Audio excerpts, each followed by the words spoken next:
Депутаттық сауалым Қазақстанның бас прокуроры Берік Асылов мырзаға бағышталады.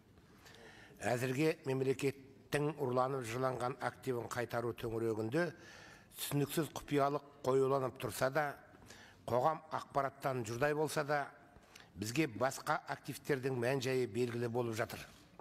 Бұл жеке меншік иелерінен әртүрлі айламалмен, тіпті рекеттік жолмен тартылып алынған активтер.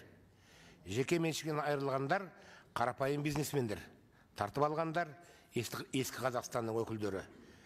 Президент Тоқаевтың елде әділеттілікті қалыптастыру қағидасын қалыптастыру үшін жеке кәсіпкерлердің заңсыз жолмен тартып алған активтері де кері қайтарылуы керек. Әділет ешқашан жартыкеш болмайды. Ол толық мәнде орнауы тиіс. Тартылып алынған активтерін қайтарып алуға жәрдем жасау жөнінде менің атыма бірнеше кәсіпкерден өтініш келіп түсті. Осы өтініштерді баяндалатын жағдаяттардың жай-жапсарын анықтап, тиісті прокурорлық пәрмен беру үшін мен бұған дейін сіздің жеке өзіңізге сол үш өтінішті жеке табыс еткен едім. Соның ескілерге қатысты бірерін сөз етейін. Бірінші кезекте Азия сауда өндірістік компаниясының тартылып алынуына байланысты.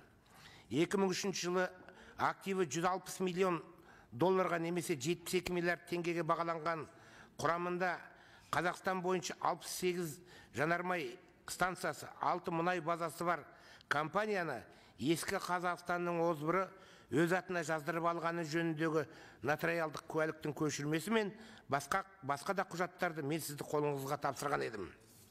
Бас прокурор мырза, ол құжаттар мынау міне. Берік Ноғайлы бұрынғы биліктің өкілдері жасаған қысымның салдарынан заңды бизнесін айырылған азаматтар сіздің атыңызға да қылмыстық іс-әрекеттер туралы өтініш жолдады. Осы өтініштерде көрсетілген фактілерді тексеру тергеу ісіне прокурорлық принциппен қарауыңызды сұраймын.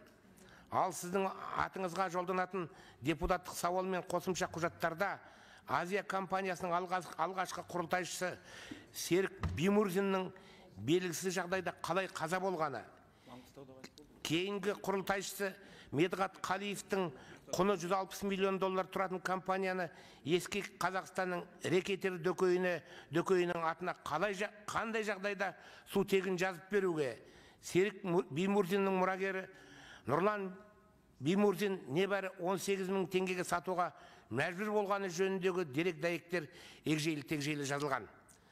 Бұны жария етуіме себеп болып отырған жағдай, істі қайтадан қарау мерзімі, срок давности өтіп кеткен деген желеумен бұл өтініштерді жылы жауып қоюға әрекеттер жасалып жатқан сияқты.